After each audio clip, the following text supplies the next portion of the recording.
precisa ter muito mais coragem para revitalizar uma igreja do que para plantar uma nova.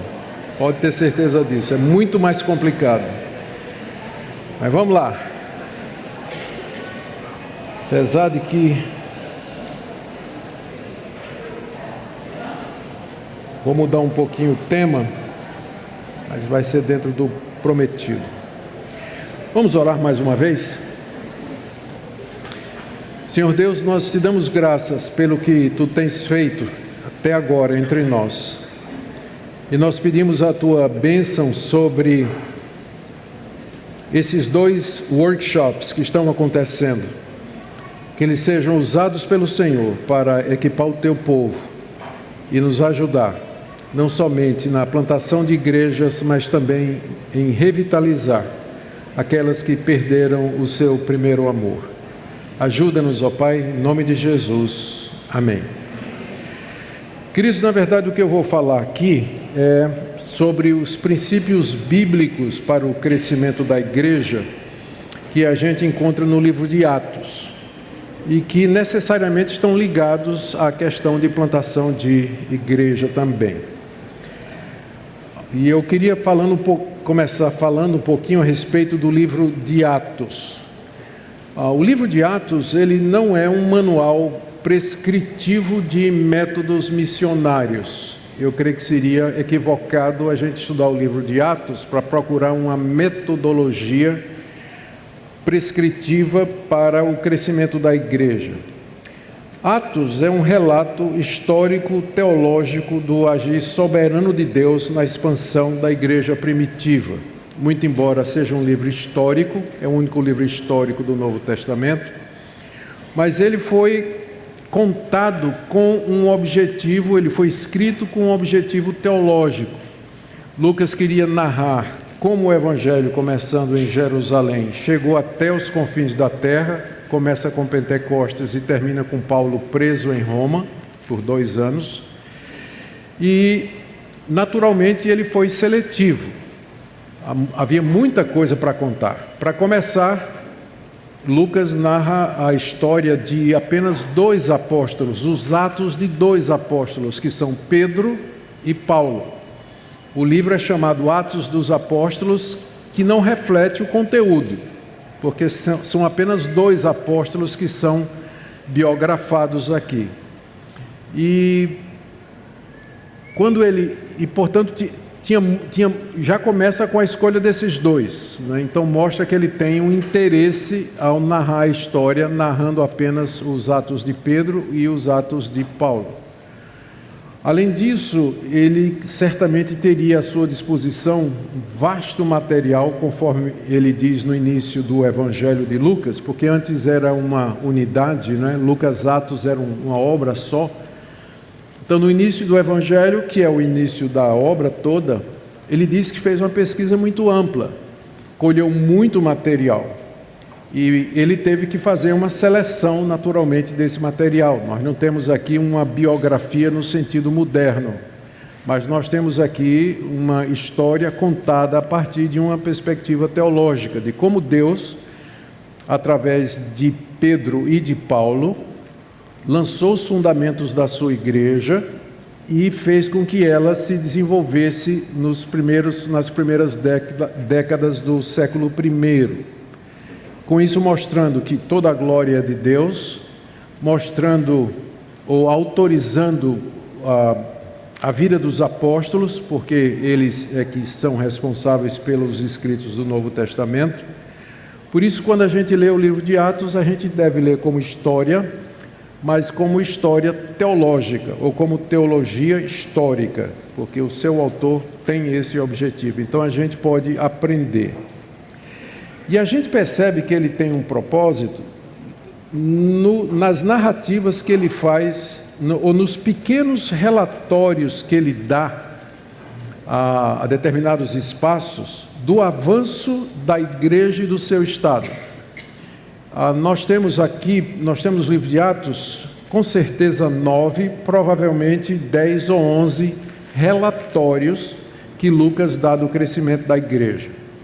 Ele informa o seu leitor, Teófilo, do avanço da igreja e de como esse avanço se procedeu e como é que a igreja estava se comportando.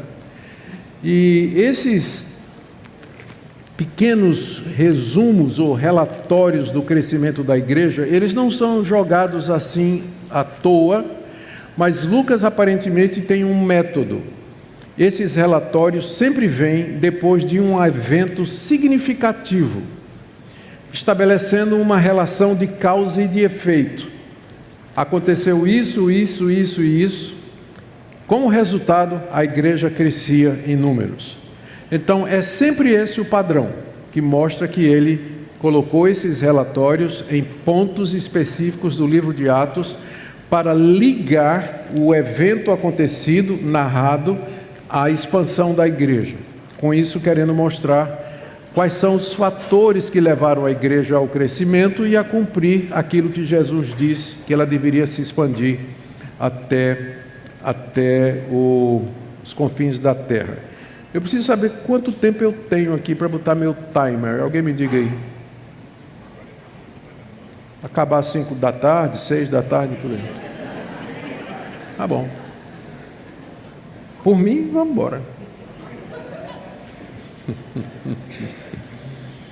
Então, o que eu vou fazer aqui nesse workshop é examinar 9 relatos de crescimento no livro de Atos, 9 relatórios, e a partir deles identificar os fatores antecedentes que Lucas faz a conexão e que são os fatores que Deus usou para promover esse crescimento espantoso da igreja apostólica. E em seguida nós vamos extrair alguns princípios bíblicos que nós entendemos continuam válidos para a igreja de hoje. Nós queremos plantar igrejas e queremos que elas cresçam. Então, quais seriam os princípios bíblicos para isso? Ou o que é que funcionou no livro de Atos e que estabelece uma espécie de paradigma que pode ser seguido pela igreja de todos os tempos? Esses princípios, se nós examinarmos o livro de Atos dessa perspectiva, eles são relevantes porque são meios que Deus tem usado para produzir os mesmos efeitos através da longa história da igreja. Mais uma vez, não são fórmulas, já teve quem tentasse fazer fórmulas para o crescimento da igreja. Quem não lembra do movimento de crescimento de igrejas iniciado pelo Peter Wagner no seminário de Fuller, na escola de missões, e que se mostrou impraticável depois de algum tempo, mas foi uma tentativa, não é? Então, o que nós vamos ver aqui não são fórmulas, mas alguns fundamentos espirituais que revelam como o Espírito Santo pode agir para trazer a igreja ou para fazer a sua igreja crescer. Esses princípios nos chamam a simplicidade, santidade, fidelidade à palavra e dependência do Espírito de Deus. Então, diante disso, eu vou pedir que você abra a sua Bíblia no livro de Atos e nós vamos caminhar juntos por esses 9 relatos inspirados que mostram como Deus fez sua igreja crescer no primeiro século e como Ele pode continuar a fazer isso nos dias de hoje. Só mais uma pergunta, Cristiano. Tem espaço para perguntas e respostas? Final? Ótimo. Eu vou fazer, inclusive, uma promoção hoje, tá certo? Já que é especial. Cada pergunta tem direito a uma resposta. Perfeito? Absoluto. Primeiro relatório, no livro de Atos, primeiro relatório está no capítulo 2, verso 41. Desse modo, os que acolheram a sua palavra foram batizados, e naquele dia juntaram-se a eles quase 3.000 pessoas.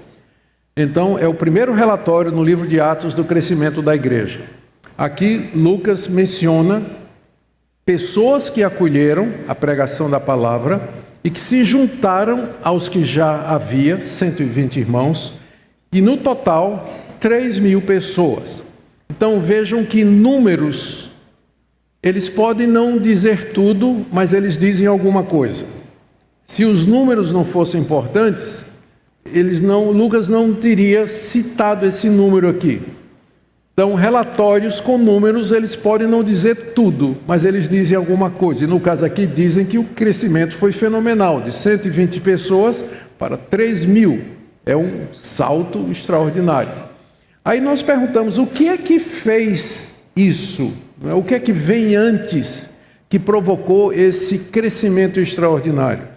E o que vem antes é exatamente o sermão de Pedro no dia de Pentecostes, que foi o primeiro sermão da história, cujo título era Isso é Aquilo. Isso que vocês estão vendo é aquilo que foi dito pelo profeta Joel, interpretando ele o dia de Pentecostes de acordo com a promessa. O sermão termina no verso 38 a 40 com Pedro chamando a multidão a se arrepender, ser batizado em nome de Jesus para a remissão de pecados e receber o dom do Espírito Santo, que não é o dom de línguas, mas é o Espírito Santo em si, como dom que Deus dá à sua igreja e a todos aqueles que creem no Senhor Jesus.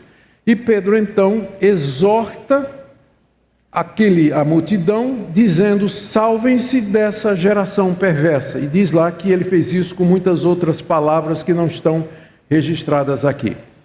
E aí em seguida Lucas diz o resultado, primeiro relatório, 3.000 pessoas.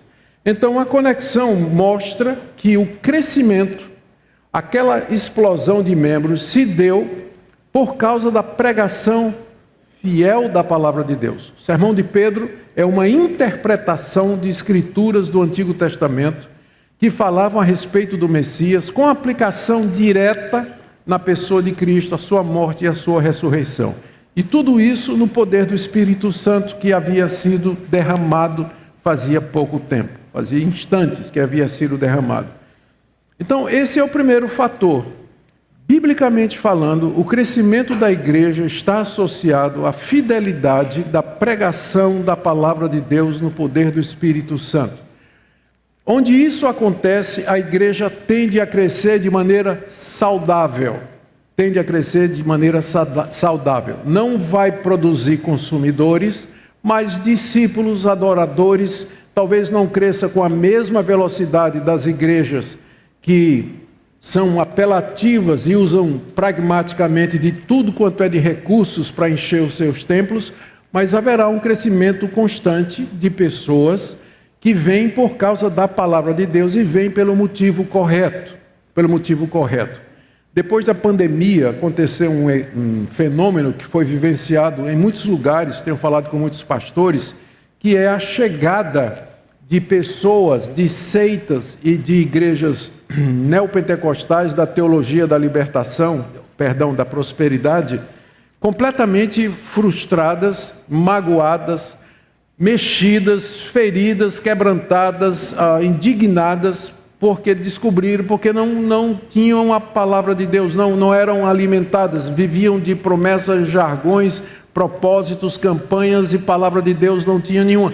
Durante a pandemia foram para a internet, descobriram a palavra de Deus sendo pregada e saíram aos montões dessas igrejas. Eu sei que na sua igreja você deve ter recebido gente de algumas dessas seitas também. E elas vieram atrás da palavra de Deus, querendo, de fato, alguma coisa consistente, alguma coisa verdadeira. Num mundo relativista como esse que nós estamos vivendo, é necessário falar e pregar a palavra de Deus com confiança como sendo a verdade absoluta de Deus, porque as pessoas precisam de um norte, elas precisam de uma referência. E nós temos isso. O sermão de Pedro, muito claro, baseado na Bíblia. Pedro estava cheio do Espírito Santo e ele fez com um sermão que ganhou 3.000 pessoas, aquilo que nós precisamos fazer 3.000 sermões para ganhar uma pessoa. Então tem alguma coisa errada naturalmente, não é?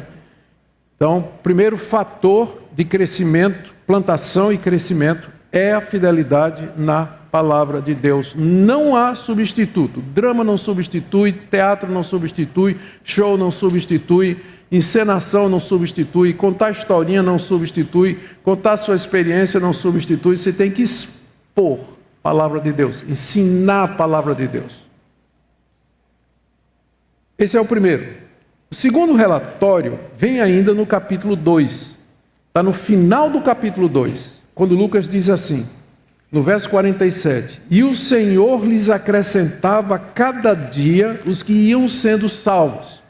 No primeiro relatório, ele fala de uma chegada de 3.000 pessoas, por causa do sermão de Pedro. Nesse segundo relatório, ele diz que a igreja continuava a crescer e que diariamente Deus acrescentava à comunidade aqueles que iam sendo salvos através da pregação da palavra e da vida da comunidade. Quando a gente lê o que é que vem antes, e que Lucas faz a conexão com o relatório, é exatamente a descrição da vida da primeira comunidade. Se dedicavam, veja, do verso 42 a 46, eles se dedicavam ao ensino dos apóstolos e à comunhão, ao partir do pão e às orações. Em cada alma havia temor, e muitos sinais e feitos extraordinários eram realizados pelos apóstolos. Todos os que criam estavam juntos e tinham tudo em comum. Vendiam suas propriedades e bens, distribuindo o produto entre todos à medida que alguém tinha necessidade. Diariamente perseveravam unânimes no templo, partiam pão de casa em casa e tomavam suas refeições com alegria e singeleza de coração. Todo mundo concorda de que aqui nós temos a descrição do que seria a igreja ideal. É a primeira igreja a primeira igreja batista de Jerusalém, tá certo? Você tem uma descrição aqui de como é que eles viviam. Perseverança na palavra de Deus, perseverança na doutrina, perseverança na oração, perseverança nos meios de graça, que é o partir do pão, ou seja, não tinha desigrejado. Não tinha desigrejado. Quem se dizia discípulo de Cristo estava engajado, perseverando em todas as atividades da vida da igreja. Havia amor entre eles a ponto de renunciar aos seus bens para atender os necessitados, à medida que alguém tinha necessitado.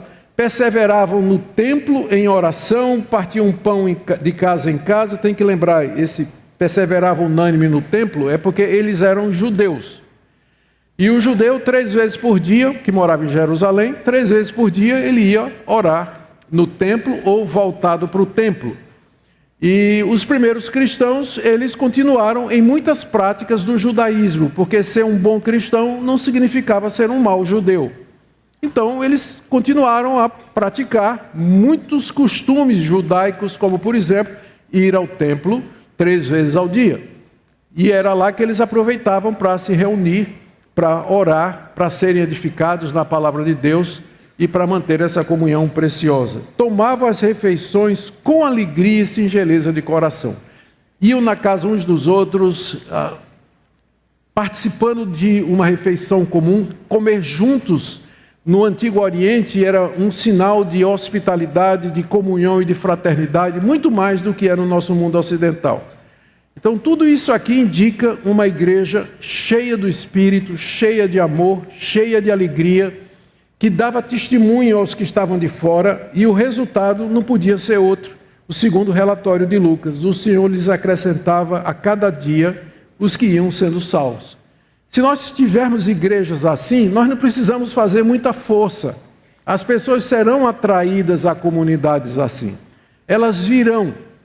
É claro que nós temos que ser intencionais na nossa missão, na nossa pregação, na nossa evangelização.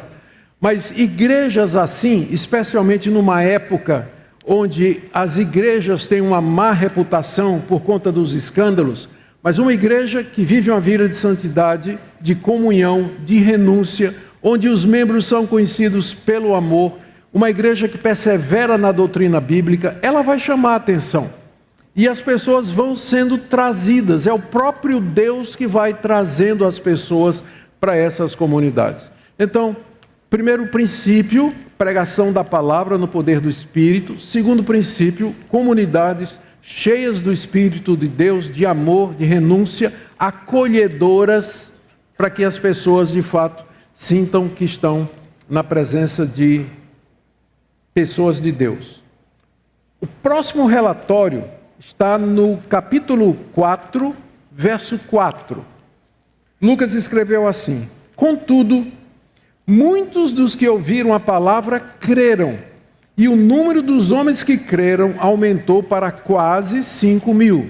Terceiro relatório, lá vem os números outra vez. Como eu disse, números não querem dizer tudo, mas eles significam alguma coisa. A gente não sabe se Lucas quis dizer aqui que 5.000 pessoas a mais se converteram, ou se converteu um número de pessoas que aqueles 3.000 subiu para 5, ou seja, 2.000 teriam se convertido. Dá para interpretar das duas maneiras. Qualquer que seja a forma, é um crescimento extraordinário que aconteceu ali. O que é que aconteceu antes que causou esse crescimento, esse aumento? Quando a gente lê o contexto, nós temos a história de Pedro e João entrando no templo. Havia o aleijado à porta do templo. Pedro e João já tinham passado por ele várias vezes, porque, como eu disse, eles 3 vezes no dia, eles iam orar no templo. E naquela hora que ele passou, naquela vez, Pedro sentiu da parte de Deus que era para curar aquele homem. Ou seja, mesmo que ele tinha o dom de curar, Pedro tinha o dom de curar, ele não exercia quando queria. Ele exercia quando o Espírito Santo o orientava a usar. Tanto é que ele tinha passado já dezenas de vezes por aquele homem ali, nunca fez nada, mas daquela vez ele virou para o homem e que pediu uma esmola, e ele disse: não tenho prata nem ouro, mas o que tenho, isso te dou, em nome de Jesus Cristo, levanta e anda. E o homem se levantou e entrou no templo, e todo mundo ficou assustado, porque era um milagre verdadeiro, era o aleijado da cidade, todo mundo conhecia. Não foi assim um milagre de alguém que está sentindo espinhela caída, ou enxaqueca, não, era um caso que ninguém podia negar, era um caso óbvio de que teve um milagre, óbvio, e são assim os milagres do Novo Testamento, e são esses o tipo de gente que quem tinha o dom de curar, curava. Por isso que às vezes a gente precisa ter um pouco de cuidado quando aparecem os curandeiros. É só comparar que tipo de gente eles curam e as curas que você tem no Antigo e no Novo Testamento, para você fazer uma avaliação se você está diante realmente de uma obra de Deus ou não. E aí eles entraram no templo, aquela alegria toda, e vieram lá os líderes do templo e dizendo o que está acontecendo. Aí Pedro faz um primeiro sermão, dizendo que... E Pedro e João falam ao povo, chegam, diz aqui o texto do verso 1 a 3 do capítulo 4, chegaram os sacerdotes, capitão do templo, os saduceus, indignados porque eles estavam ensinando que quem tinha curado o homem tinha sido Jesus, que estava ressurreto. E aquilo magoou a liderança, porque a liderança tinha matado Jesus. E agora eles estavam dizendo que estava ressurreto. E eles prenderam Pedro e João, colocaram na prisão até o dia seguinte, pois era tarde. E depois desse episódio, Lucas diz: contudo, mesmo que eles foram presos, depois de terem pregado com ousadia a palavra de Deus lá no templo, apesar da proibição, muitos dos que ouviram a palavra creram, e o número dos homens que creram aumentou para quase 5.000. A conexão é muito clara. A ousadia dos apóstolos, a coragem deles de testemunhar de Jesus no ambiente hostil. Deus usou aquela convicção, aquela autoridade, para produzir o próximo relatório, o que nos mostra qual deve ser a nossa postura num mundo acovardado, num mundo carente de liderança, carente de referenciais.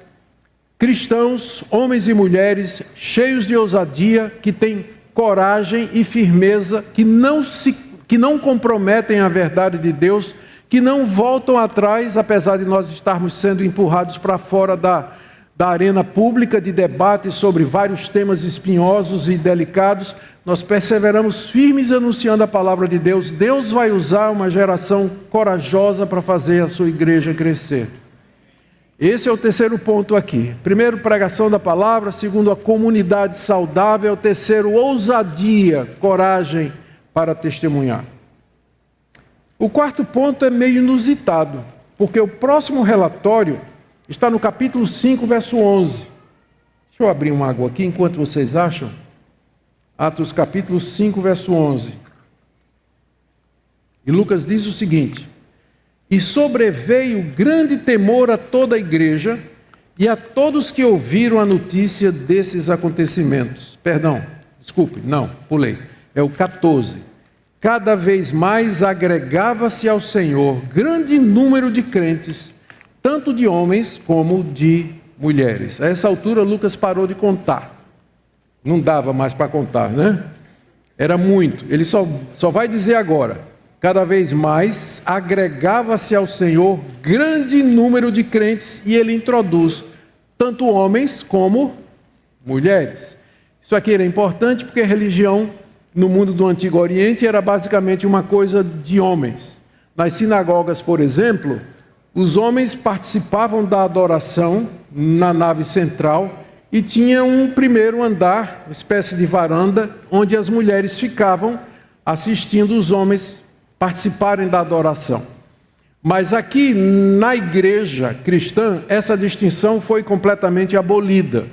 E as mulheres, juntamente com os homens, participavam da vida comum da igreja. Daí Lucas já introduzia aqui que essa multidão era composta não somente de homens, mas de mulheres também. Até porque a prática judaica era, quando fazia genealogia ou contagem, contava os homens e incluía os homens. E as mulheres eram deixadas de fora, mas a partir do Novo Testamento isso muda, graças a Deus.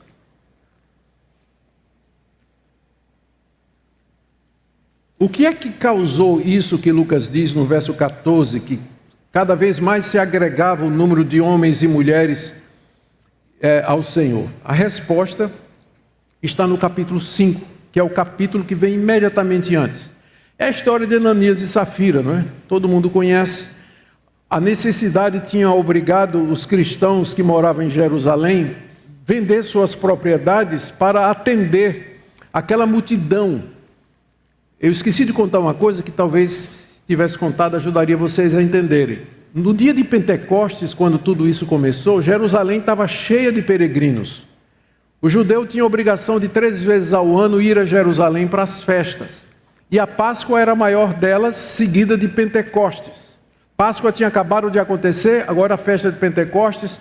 Jerusalém estava apinhada de judeus de todas as províncias da Ásia Menor. Muitos, 3.000 deles, se converteram com o sermão de Pedro. Onde é que eles iam morar? Porque muitos não queriam voltar para suas casas porque acharam o Messias e ficaram em Jerusalém. De repente a igrejinha de 120, a membresia aumentou para, vai lá, metade desse povo voltou, metade ficou. Aumentou para 1.500, 1.500 e 120 pessoas. Então, onde é que esse povo ia dormir? O que é que esse povo ia comer? Como é que ia ser o sustento? O resultado tem que botar a mão no bolso. E aí o pessoal começou a vender as propriedades, vender o que tinha, traziam para os apóstolos, que era quem estava organizando e administrando todas as coisas, repartiam, dava cesta básica para quem eles sabiam que estava precisando, e assim a coisa continuava. E tinha um casal que resolveu vender uma propriedade e fazer o seguinte: em vez de trazer todo o valor, trazer metade do valor e guardar o resto para a aposentadoria. A ideia deles era parecer espirituais. Chegaram então, o nome dele era Ananias, ele chegou diante de Pedro e disse: nós vendemos a propriedade, está aqui o dinheiro. O Espírito Santo já tinha revelado a Pedro que aquilo era mentira. E nós conhecemos a história toda, não é? Já tinha conhecido a história toda. Se fosse nos dias de hoje, se chegasse um irmão rico como Ananias, para trazer uma oferta generosa para a igreja e dissesse: está aqui o valor, a nossa reação seria: ô irmão Ananias, né? Que bênção. O irmão já é diácono? Olha, próxima eleição nós vamos indicar o nome do irmão. Não é isso que a gente faria? Não é isso que as igrejas fazem com os famosos, né, quando chegam muito dinheiro? A resposta de Pedro disse: Ananias, você vendeu a propriedade por tanto e por tanto? Ele disse: sim. Eles: vá para o inferno, você e seu dinheiro. Por que é que você mentiu ao Espírito Santo de Deus? E Ananias caiu morto ali naquela hora, né? O que causa estranheza, porque a partir daquele dia, ninguém queria ir para a igreja do pastor Pedro. As pessoas morrem lá, né? Mentiroso morre na igreja do pastor Pedro. Já pensou se Deus estivesse tratando a gente da mesma moeda hoje, né? Seria a igreja do esvaziamento bíblico, né? Mesma coisa acontece com a esposa Safira. E essa disciplina de Deus sobre membros faltosos, em vez de provocar um recrudescimento do crescimento, na verdade fez com que caísse temor, viram que era coisa séria, que Deus estava no meio deles realmente, e como resultado, aí vem, Lucas coloca o relatório, cada vez mais agregava-se ao Senhor grande número de crentes, tanto de homens como de mulheres. Infelizmente, algumas pessoas têm a ideia de que a disciplina bíblica, ela acaba não tendo lugar para a igreja, na igreja. A disciplina é uma das 3 marcas da igreja, conforme a reforma protestante. A primeira é a pregação da palavra, pregação fiel da palavra. Segunda, a administração correta dos meios de graça, dos sacramentos. E terceiro, o exercício da disciplina. Uma igreja, para crescer saudável, ela precisa cuidar da vida dos seus membros. Ela não precisa ser invasiva, nem ter controle da vida dos membros, como nas seitas. Mas se tomar conhecimento de que um membro está vivendo de maneira irregular, esse membro tem que ser tratado, ele tem que ser pastoreado, ele tem que seguir o protocolo, a igreja tem que seguir o protocolo de Mateus 18. Aliás, se seguíssemos o protocolo de Mateus 18, acabaríamos com a fofoca na igreja.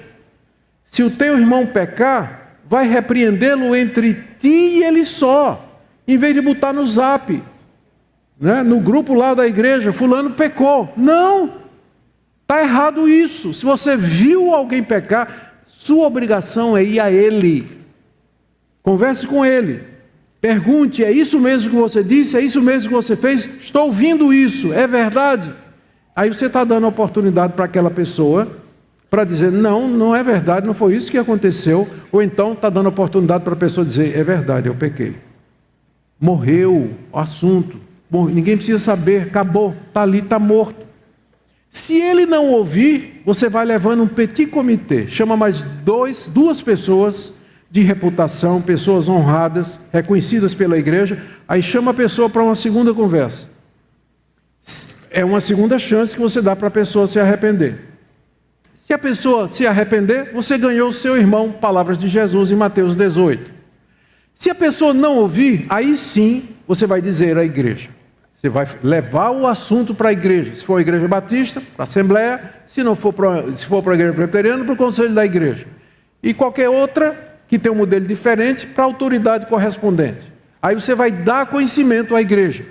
A autoridade espiritual, o líder da igreja, os líderes da igreja vão chamar aquela pessoa e pela terceira vez vão dar uma oportunidade. Se a pessoa não se arrepender, sendo óbvio que ela está em pecado, ela tem que ser excluída da igreja. Ela tem que ser excluída da igreja, ela não é crente. Ela teve 3 oportunidades de renunciar ao seu pecado e em todas as 3 ela não quis fazer isso. Então Jesus diz, considera como gentil e publicano. Se as igrejas fizessem isso, nós teríamos igrejas mais saudáveis, nós teríamos crentes mais santos, e nós teríamos mais seriedade com as coisas de Deus dentro da igreja. Quando não tem disciplina nenhuma, quando os membros vivem do jeito que quer, pessoal transando com quem quer, ficando com quem quer, a mocidade ficando lá, indo para tudo quanto é de lugar, praticando aquilo que a gente sabe, e a igreja não faz nada. Isso aí é a igreja. Está faltando uma das marcas da verdadeira igreja, que é o exercício da disciplina. Quando foi feita a disciplina, é verdade que foi através de um apóstolo. Ananias e Safira não tiveram 2 oportunidades. Considere que era um momento específico da chegada do Espírito Santo. O ministério dos apóstolos ali era a primeira igreja, só tinha ela. Dados esses descontos, fica o princípio. Que para que uma igreja seja plantada e cresça de maneira saudável, desde cedo tem que ficar claro que os membros da igreja se sujeitarão à disciplina, orientação da sua liderança, desde que estejam de acordo com a palavra de Deus. Eu nunca peço, nenhum pastor devia pedir que o seu rebanho o siga e o ouça e o obedeça sem essa cláusula. sempre que eu estiver dentro da palavra de Deus. Porque se eu estiver fora da palavra de Deus, não me ouça, não me siga e não me obedeça. Diga como Lutero na Dieta de Worms: a minha consciência está cativa à palavra de Deus. Se eu puder ser convencido pela Bíblia de que eu estou errado, eu me arrependo. Se não, aqui eu permaneço. Disciplina é fator de crescimento e não de esvaziamento. Quando corretamente feito, saneia a igreja, lava a honra de Cristo, limpa o nome da igreja diante da sociedade, porque diz a todo mundo: nós não concordamos com isso aqui que aconteceu. Nós não concordamos. Quando a igreja cala a boca, acoberta, passa pano, testemunho é péssimo para o mundo. Péssimo para o mundo. Muito bem, esse foi o ponto 4. Vamos para o 5º, e também inusitado. Não consta nos nossos manuais. Está no capítulo 6, verso 7. E a palavra de Deus crescia, e o número de discípulos em Jerusalém se multiplicava muito, e muitos sacerdotes obedeciam à fé. Esse é o 5º relatório que Lucas faz do crescimento da igreja no livro de Atos. E aqui, a primeira coisa que chama a nossa atenção é que ele começa dizendo: e a palavra de Deus crescia. Como assim a palavra de Deus crescer? Tem o que crescer? A Bíblia? Como? Aumentar mais um livro? Não. Ele está dizendo que aumentava o número de convertidos. É porque a conversão era efetuada através da palavra. Então dizer que crescia a palavra é a mesma coisa de dizer crescia o número de pessoas alcançadas pela palavra que creram, obedeceram e seguiram. Tal a intimidade inseparável entre crescimento da igreja saudável e a palavra de Deus. Crescia a palavra de Deus. E o número de discípulos em Jerusalém se multiplicava. Até aqui ele via adicionando, né? Agora ele já fala em multiplicação. Ele já perdeu a conta. Números ficaram para trás a essa altura. Ele estava dizendo que se multiplicava o número de discípulos na igreja. E até os sacerdotes obedeciam à fé. Como obedecer à fé? Fé não é alguma coisa que... né? Mas obedecer à fé é obedecer às demandas do Evangelho. Fé aqui não é fé no sentido subjetivo, aquilo que eu creio, mas é fé no sentido objetivo, aquilo em que eu devo crer. É um outro nome para o Evangelho. Muitos sacerdotes criam no Evangelho. É isso que a expressão quer dizer. E os sacerdotes foram alguns dos piores perseguidores de Cristo e dos apóstolos. E agora o crescimento da igreja batia já dentro da porta do judaísmo do primeiro século de Jerusalém, com os próprios sacerdotes se convertendo. Diz aqui que não eram poucos não, que eram muitos. E o que é que provocou isso aqui? Vamos ver, seguir um método de Lucas. O que é que vem antes, que linka e que estabelece uma relação de causa e efeito? É a escolha dos diáconos. Escolha dos diáconos. Mas como é que isso tem a ver com o crescimento? Tudo a ver. Vamos lembrar a história. Como eu disse, a igreja estava crescendo. Muita gente em Jerusalém precisava de ajuda financeira. Muita gente estava desembolsando, vendendo propriedades. E quem estava administrando? Os apóstolos. Estava fazendo tudo. É o que acontece em igreja que começa pequena, não é isso? O pastor faz tudo. Então os apóstolos é quem pregavam, oravam, lideravam a reunião de oração e administravam os recursos, distribuindo cesta básica para quem precisava. Chegou a um ponto que esse modelo não funciona mais. E aqui eu aproveito para sugerir um excelente livro do Tim Keller, que fala sobre como a cada crescimento de igreja é necessário mudar o modelo de administração. O pastor solitário, sozinho, que funcionava bem para uma igrejinha de 150... Igrejinha não, perdão, irmãos, eu não quero ofender ninguém. Sei que deve ter gente aqui de igreja de 150 membros. Igrejas de 150 membros. O pastor casa, batiza, sabe o nome do filho, toma café, vai em casa, telefona. Se chega em 250 membros, já não vai dar certo. Vai precisar de outro pastor. Chegou em 500 membros, precisa de um staff. E aí o pastor não vai mais na casa de ninguém. Ele simplesmente orienta a sua equipe o que fazer. Chegou em 1000, já é outra coisa. Então, à medida que a igreja cresce, um novo modelo é necessário. E os apóstolos descobriram isso da pior maneira. Por quê? Eles não estavam conseguindo dar conta. E aí veio a murmuração. Aqui está o primeiro pecado da igreja de Jerusalém, que foi murmuração. Tirando Ananias e Safira, que foi um caso isolado, mas aqui a igreja toda. Começaram a murmurar, começaram a reclamar. Murmuração é terrível. Acaba com o ânimo de qualquer líder, né? Começou a ter murmuração. E a acusação era de parcialidade, que os apóstolos estavam atendendo as viúvas de Jerusalém, mas estavam deixando de dar cesta básica para as viúvas que eram lá da dispersão e que tinham vindo para adorar em Jerusalém durante a festa de Pentecostes.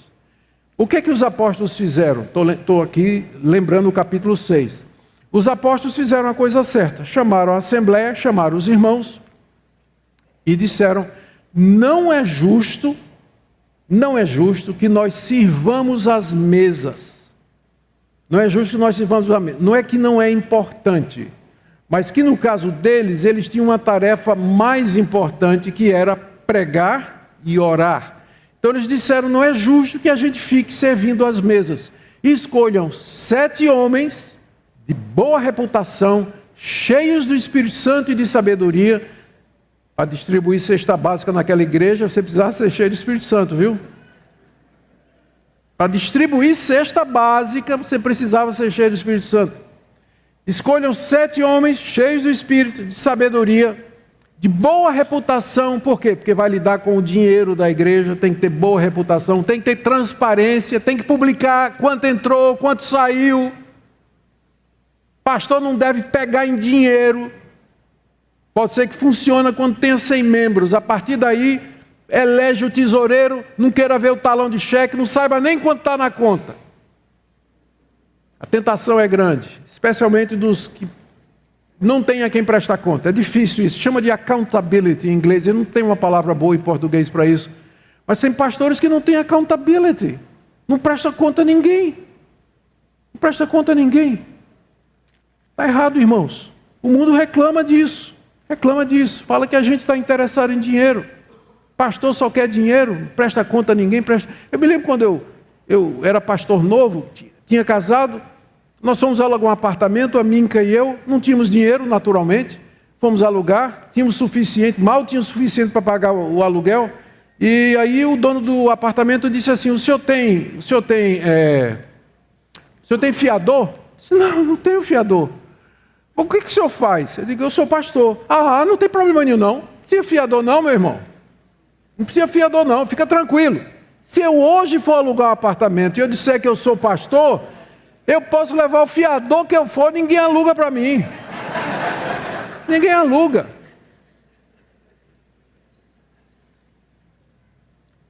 Sete homens de boa reputação, porque está mexendo com dinheiro, cheios do Espírito Santo e de sabedoria, que vão ser encarregados desse negócio. E diz lá que eles elegeram 7, 2 dos quais se tornaram evangelistas, Estevão e Filipe.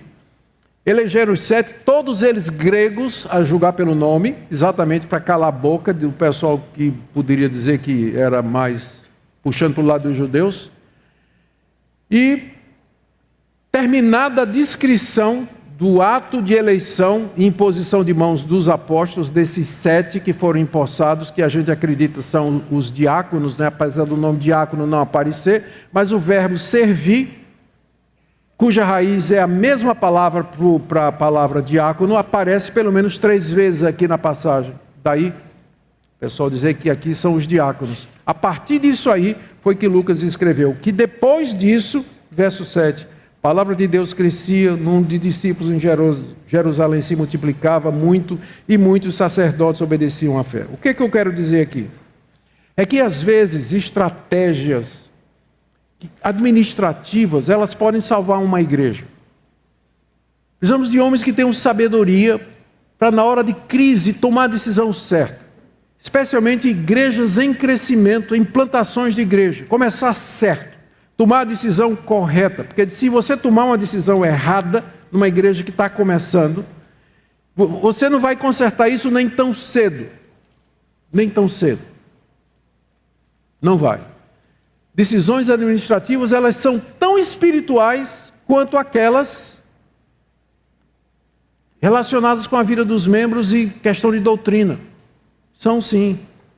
Quando os apóstolos disseram que não era justo que eles ficassem às mesas, eles não estavam menosprezando isso, mas eles entenderam que era necessário agora separar, descentralizar e deixar cada trabalho com as pessoas que Deus havia levantado para isso. Mais uma lição aqui que me vem à mente, a questão de você não fazer as coisas sozinho. É bom ter uma equipe, escolha pessoas certas para trabalhar com você, isso é importante. O resultado é que a igreja crescia. Não, esse primeiro pecado, o primeiro risco de racha na igreja foi contornado pela eleição desses 7 homens, satisfazendo assim a multidão, calando a boca dos adversários. Vamos para o 6º relatório. Esse aqui, vamos ver, julguem vocês. Vamos lá, Atos 9:31. Assim, é o 6º relatório. Assim a igreja em toda a Judéia, Samaria, Galiléia e Samaria tinha paz, era edificada, andava no temor do Senhor e com a ajuda do Espírito Santo crescia em número. O que é que aconteceu antes? Essa talvez seja a única vez que a ligação não pareça tão óbvia e eu também não vou insistir nisso. O que você tem antes é a história da conversão de Saulo, o grande perseguidor da igreja. Saulo se converte, novo convertido, cheio de zelo, vai para Damasco, depois da aparição do Senhor ressurreto no caminho. Lá ele é cheio do Espírito Santo através das mãos de Ananias, segundo o mandato do Senhor.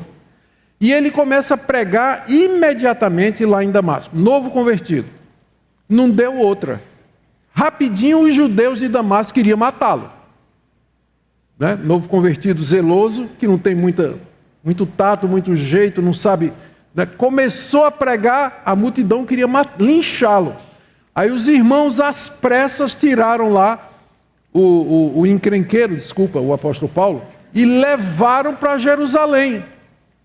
Chegando lá em Jerusalém, a princípio os apóstolos não queriam andar com ele, Barnabé intercedeu por ele, ele começou a andar com os apóstolos, e o que é que aconteceu? Não demorou muito. Os judeus da dispersão, especialmente da sinagoga dos libertinos, queriam matar Paulo. Está atrás de Paulo para matar. E causando uma confusão, os irmãos pegaram Paulo e disseram: vai para a tua terra, vai lá para Tarso, da Cilícia, e fica um tempo lá. É quando ele passa 3 anos lá, para amadurecer. Quando o encrenqueiro é tirado de cena, Lucas entra com esse relato aqui, dizendo assim: a igreja em toda a Judéia, Galiléia e Samaria tinha paz. Né? Agora tinha. Era edificada, andava no temor do Senhor e com a ajuda do Espírito Santo crescia em número. Qual é a lição? Que às vezes nós precisamos de coragem para mover o irmãozinho do campo onde ele está. Às vezes a gente coloca um irmão... Gente, colocar um irmão no campo é fácil. Agora tenta tirar. Por isso que você tem que acertar de primeira, saída. Por isso, assessment, né?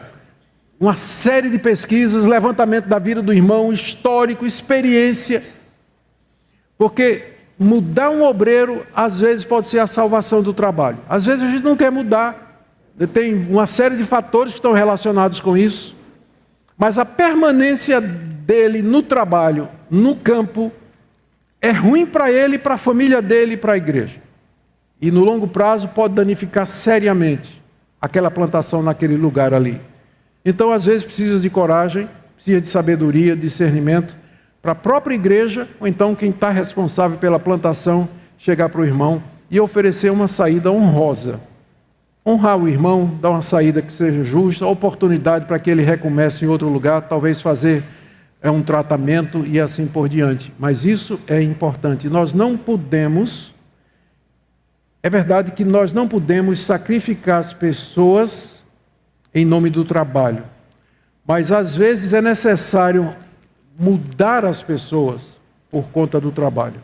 É preciso fazer isso. É a sabedoria de Lucas aqui, quando ele faz essa conexão que, como eu disse, pode não parecer evidente a princípio, mas como esse é o único relatório que diz que a igreja tinha paz, então a gente liga com o anterior e percebe que talvez a razão tenha sido essa daí. Mas fica para a discussão aí futura. 7º ponto. Sétimo relatório, está lá no capítulo 12, verso 24. Lucas diz: entretanto, a palavra de Deus crescia e se multiplicava. O que aconteceu antes foi, está no verso 23, no mesmo instante um anjo do Senhor feriu Herodes, porque ele não deu glória a Deus, e ele morreu comido por vermes. O que vem antes é a história de Herodes. Herodes é aquele que matou Tiago e prendeu Pedro com o intuito de fazer a mesma coisa. Pedro foi liberto miraculosamente da prisão. E esse homem era um perseguidor da igreja. Ele era um perseguidor. Ele tinha movido uma grande perseguição contra a igreja. Muita gente diz que quanto mais a igreja é perseguida, mais a igreja cresce. Mas isso precisa ser entendido à luz de certas limitações. Tem regiões no mundo onde a perseguição sistemática erradicou até o dia de hoje a presença cristã. Então não diga assim, o que o Brasil está precisando é de uma perseguição para a igreja poder se levantar. A perseguição, ela pode ter esse efeito de despertar a igreja, purificar a igreja, mas se continuada, vai acontecer como a Coreia do Norte. Ou em outros países onde o cristianismo é sistematicamente proibido há anos e onde não existe presença cristã. É erradicado. Perseguição erradica o cristianismo de determinados lugares. Herodes era esse homem que vinha promovendo a perseguição regular contra os apóstolos de Cristo em Jerusalém, aonde ele podia. Mais tarde os judeus também estavam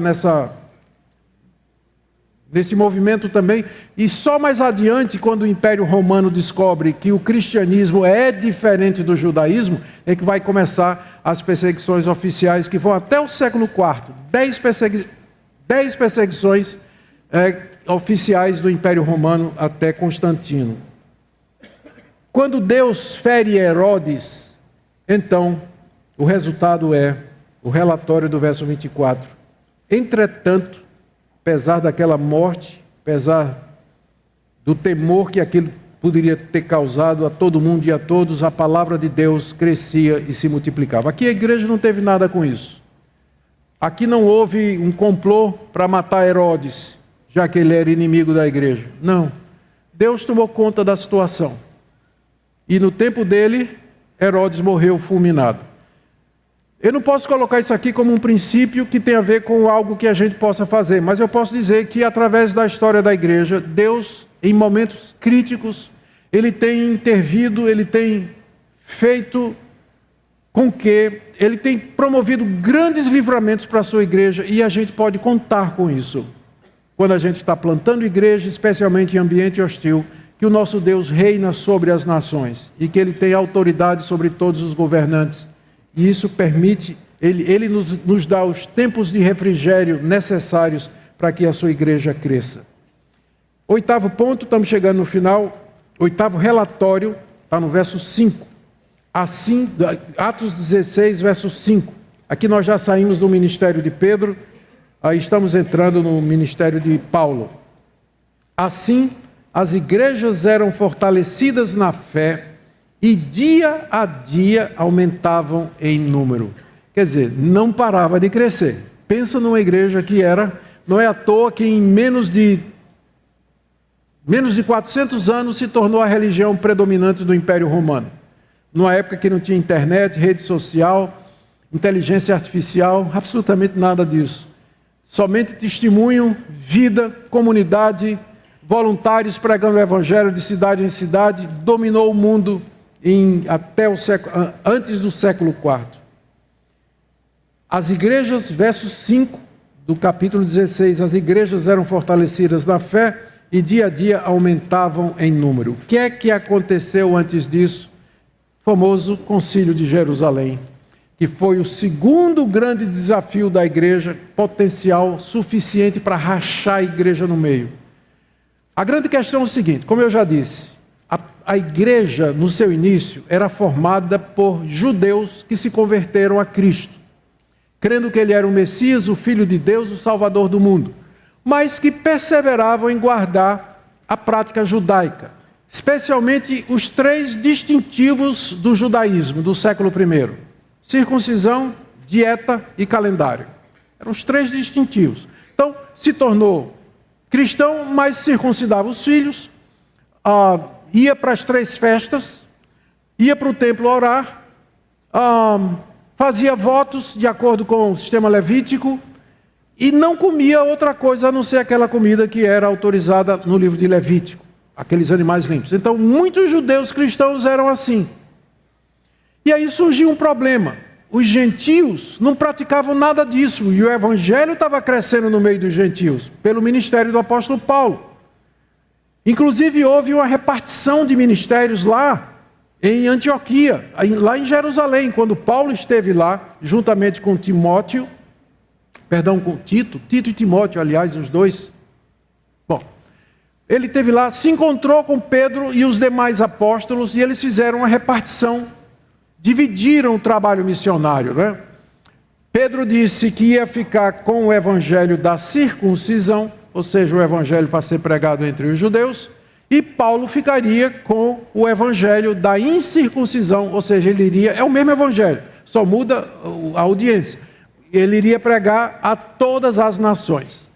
O que prova, quer dizer, Pedro ficou com os judeus ali em Jerusalém, Galiléia, e Paulo ficou com o resto do mundo. O que prova que o verdadeiro Papa é Paulo. Óbvio. Pedro abriu mão da primazia mundial, universal, quando ele entregou a Paulo as nações gentílicas. Não é verdade?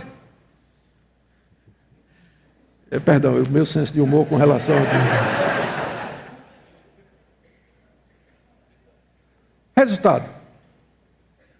A grande questão era, a igreja gentílica está crescendo, na mesma igreja você tem judeus e gentios crentes, e agora como faz na hora da comunhão à mesa?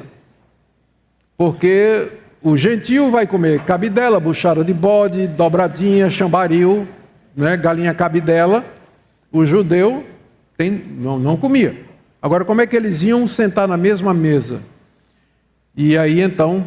o partido dos fariseus começou a dizer, é necessário dizer a esses gentios que eles têm que se circuncidar e guardar a lei de Moisés. Não para a salvação, mas para a table fellowship, para a comunhão à mesa, para que eles pudessem ter comunhão entre si nas igrejas.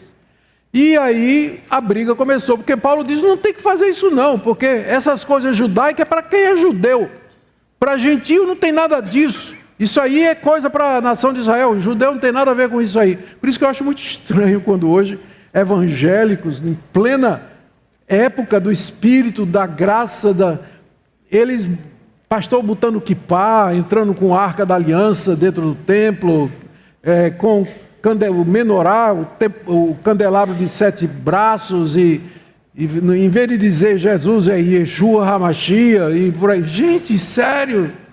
Nós estamos voltando, né, para... Paulo ficou bravo. Não, o gentio não tem que fazer isso não. E começou a briga. E a briga veio de lá de Antioquia até Jerusalém. Antioquia era a sede da igreja gentílica. Vieram para Jerusalém, que era a igreja mãe. E aí se reuniu os apóstolos com os presbíteros. E eles começaram a discutir a questão. Se podia, se não podia, argumento de um lado, argumento do outro. Finalmente, Pedro dá o seu testemunho de que ele esteve na casa de Cornélio e que o Espírito Santo foi derramado sobre os gentios, da mesma forma que foi derramado sobre os judeus no dia de Pentecostes, provando que Deus estava recebendo os gentios sem mais requerimentos na igreja. E Tiago, não o apóstolo, porque já tinha morrido, mas o irmão de Jesus, fecha o concílio com a palavra final, provando que se alguém era para ser papa era Tiago e não Pedro, porque ele fecha o concílio, né? Eu estou muito ácido hoje com a igreja católica, vocês me perdoem, me desculpem aí. Ele fecha o concílio com uma citação do profeta Amós, e então o concílio decide o que é que devia fazer. Os gentios iriam seguir algumas cautelas, quando em situações em que haja judeus presentes, a não ser a questão da fornicação, que é para sempre, e aí está resolvido o assunto. E agora, o que é que acontece?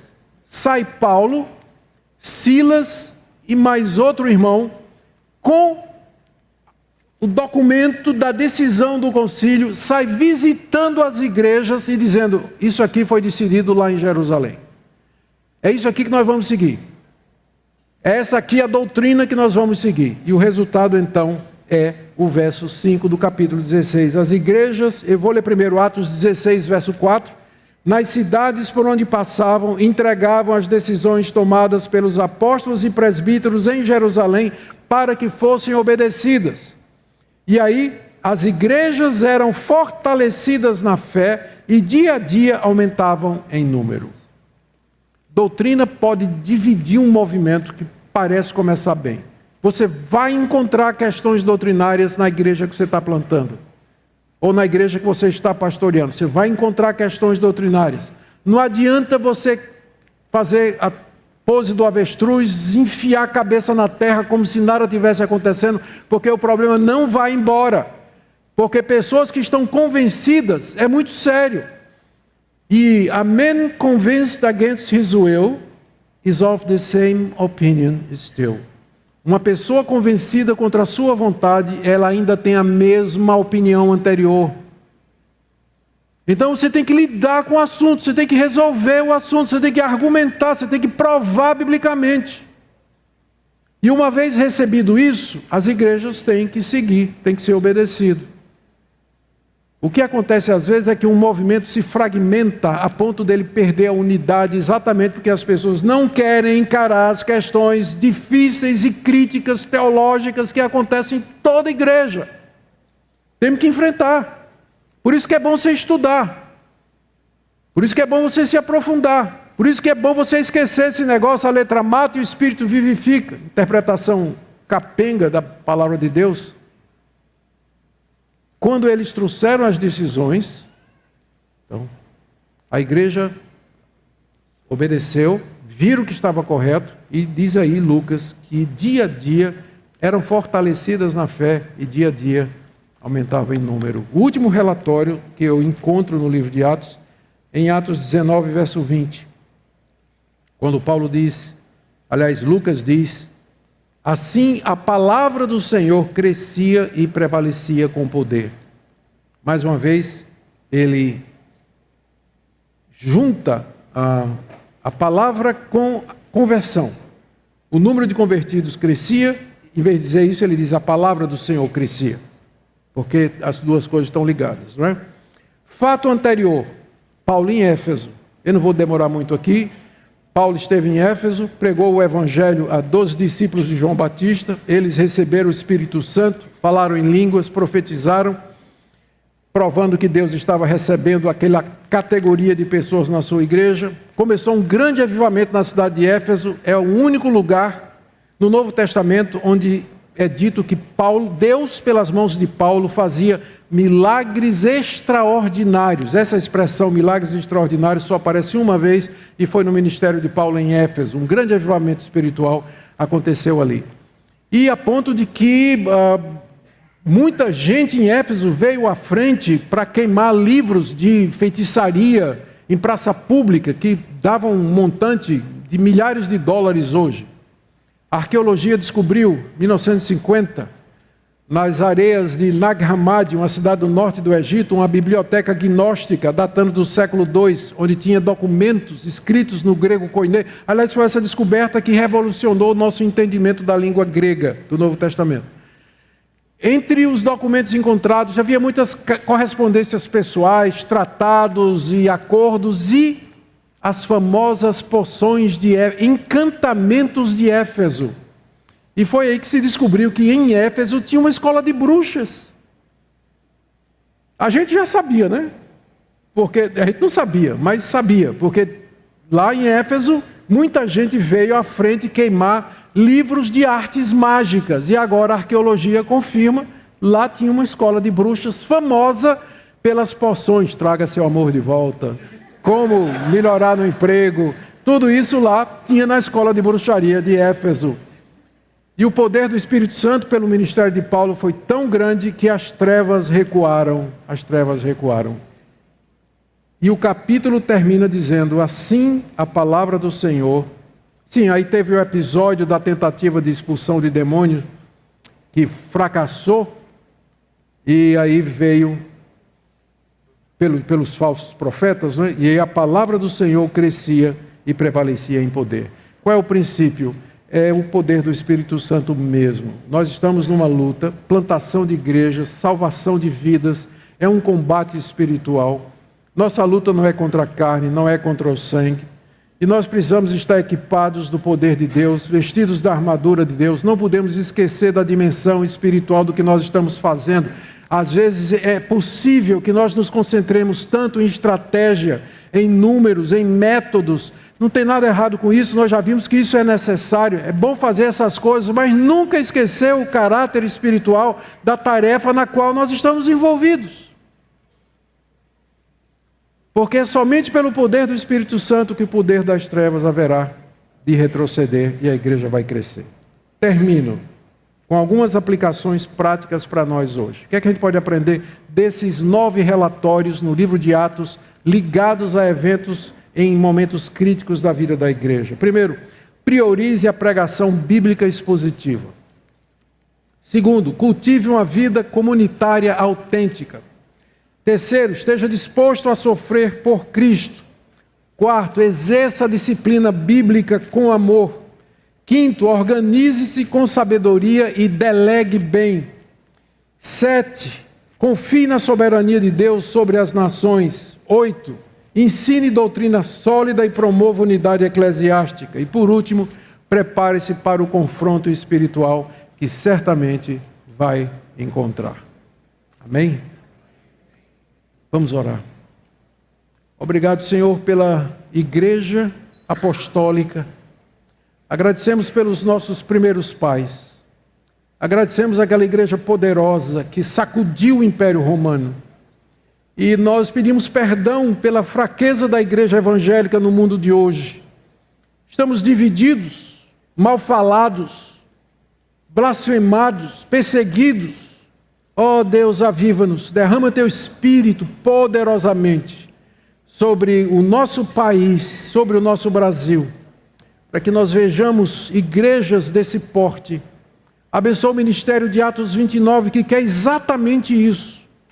Dê que possa servir de orientação, refúgio, consolo para pastores que estão querendo plantar igrejas, às vezes em locais inacessíveis, difíceis.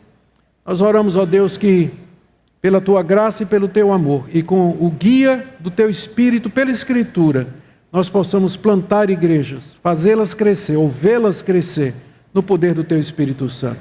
Em nome de Jesus. Amém e amém. Muito obrigado, gente, pela paciência de vocês.